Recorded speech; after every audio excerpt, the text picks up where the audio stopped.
Bonjour à toi, aujourd'hui je vais t'expliquer pourquoi il est important de sortir de la culpabilisation imposée par le parent toxique.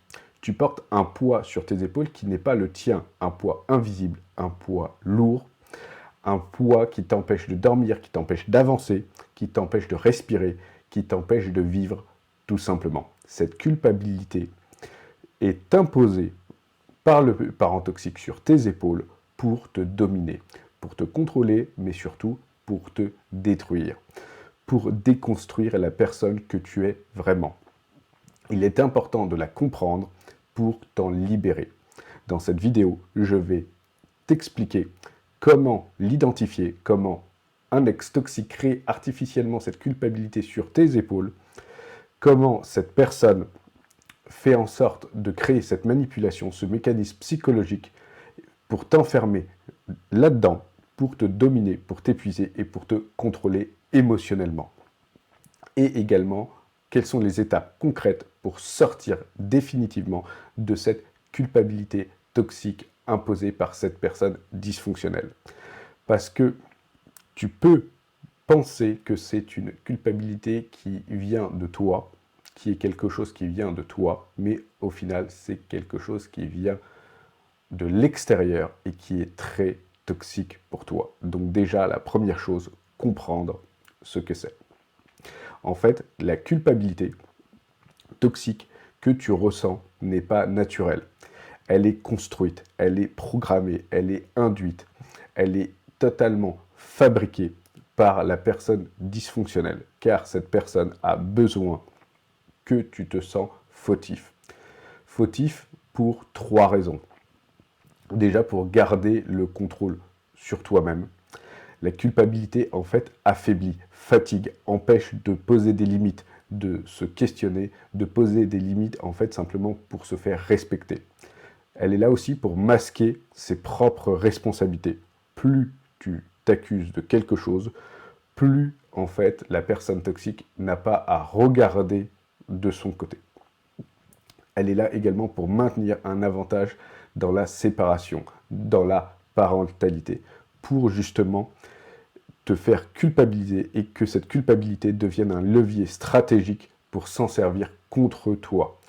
Donc les techniques sont connues, les manipulations sont connues. Il y a l'inversion accusatoire, c'est toi le problème, et tu vas être accusé de ce que la personne toxique fait, le gaslighting.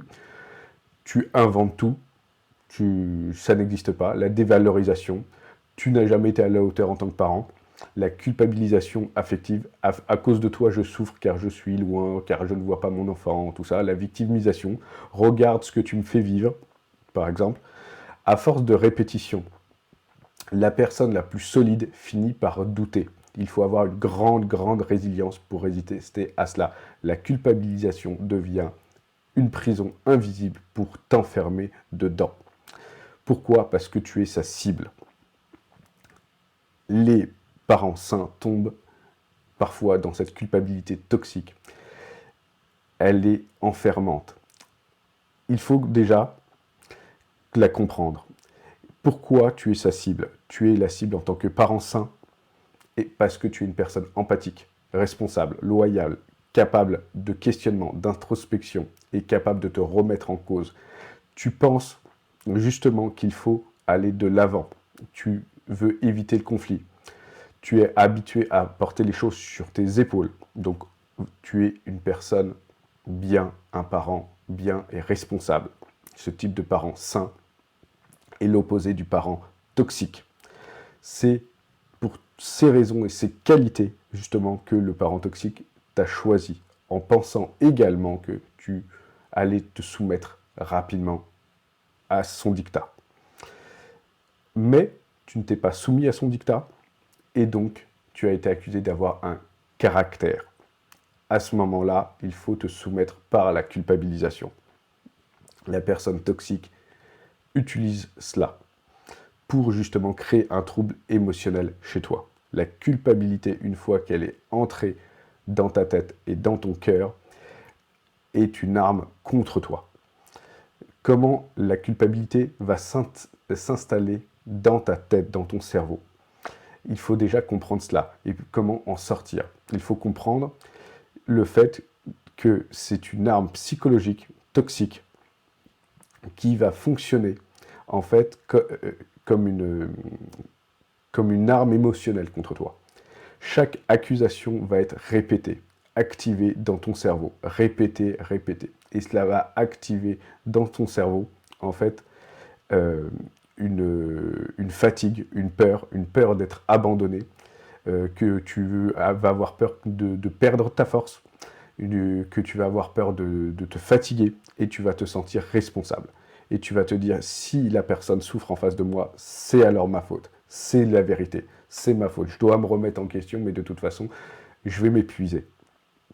Et c'est un cercle vicieux qui va tourner, et un cercle pervers qui va tourner comme cela dans ta tête. C'est une programmation émotionnelle pour te dominer, pour te mettre à genoux. Donc il ne faut pas que tu rentres dans cette culpabilisation, que tu puisses la sortir de ta tête, l'empêcher de rentrer dans ta tête et la sortir de ta tête. Car à chaque fois, tu vas te dire, est-ce que j'aurais pu faire mieux? Est-ce que j'aurais pu faire différemment? Tout cela, c'est de ma faute. Si je n'avais pas fait ça, non. Non. Donc ne te mets pas cela en tête. Tu n'es pas responsable de ces comportements, de ces humeurs, de ces positions et de ces provocations. Il faut sortir cela de ta tête. Maintenant, comment justement sortir de cette culpabilisation? Eh bien déjà, la vérité. La vérité, elle est toujours libératrice. Tu n'es pas fautif de ce qui y arrive. Tu n'as pas mal entendu. Tu n'as pas mal écouté.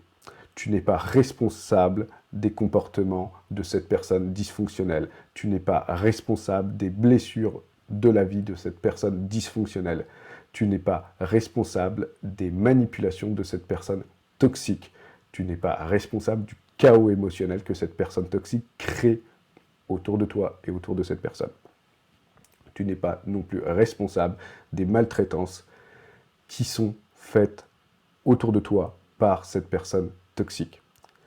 Il faut vraiment se mettre cela en tête. C'est la première étape pour justement sortir de cette culpabilisation. Il faut toujours revenir aux faits, pas aux accusations. Écrire noir sur blanc les faits et la réalité. Ne jamais déborder des faits. Tu as dit cela, tu as fait cela, c'est un fait, c'est concret, c'est réel.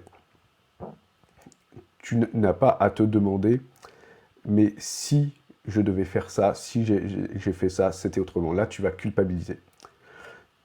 Tu penses aussi, si tu racontes la situation à un ami, qu'est-ce que l'ami va penser de la situation?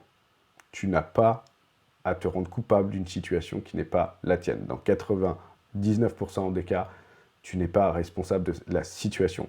Comprendre la souffrance de l'autre n'est pas prendre sa responsabilité. Et tu n'as pas à essayer de comprendre la souffrance de la personne toxique, car c'est une fausse souffrance pour te manipuler. La colère de la personne toxique, c'est fait pour te faire peur. Les larmes de la personne toxique, c'est fait pour te culpabiliser. Le silence, c'est fait pour te faire douter et te punir. Et la victimisation de la personne toxique est fait pour te culpabiliser. Il faut que tu comprennes tout cela, toutes ces étapes. Il faut également que tu fasses une séparation entre ce qui se passe, en fait, ce que tu ressens et la réalité. La réalité, c'est les faits. Ce que tu ressens, c'est ta perception à toi. Ne culpabilise pas de ta perception. Ne t'auto-culpabilise pas de ce que tu ressens. Mais par contre, fais une différence entre les faits autour de toi et tes propres émotions. Sois le plus neutre possible. Apprends à répondre de la façon la plus neutre pour sortir de cette culpabilisation, pour sortir de la réaction émotionnelle que le parent toxique, que cette personne toxique dysfonctionnelle va chercher à créer en toi. Ne le prends pas pour toi, car en fait elle est toxique avec tout le monde, pas qu'avec toi. Tu es sa cible, peut-être, mais ce n'est pas qu'avec toi, elle est toxique avec tout le monde. Donc, concentre-toi sur toi-même. La culpabilité va essayer d'abîmer et te fissurer la confiance que tu as en toi-même. Reste fort, Travaille ta confiance en toi-même, travaille ta résilience, garde ton énergie tout le temps et reconnecte-toi avec toi-même. C'est très important, reconnecte-toi avec les valeurs que tu as en tant que personne et en tant que parent. Construis bien ta stabilité, développe ta stabilité, développe le, ta puissance intérieure, ta résilience pour avancer. C'est très important pour sortir et quitter définitivement cette culpabilité toxique qui est imposée par le parent, toxique par cette personne dysfonctionnelle. Donc, si tu es prêt à reprendre la place centrale de ta vie, contacte-moi.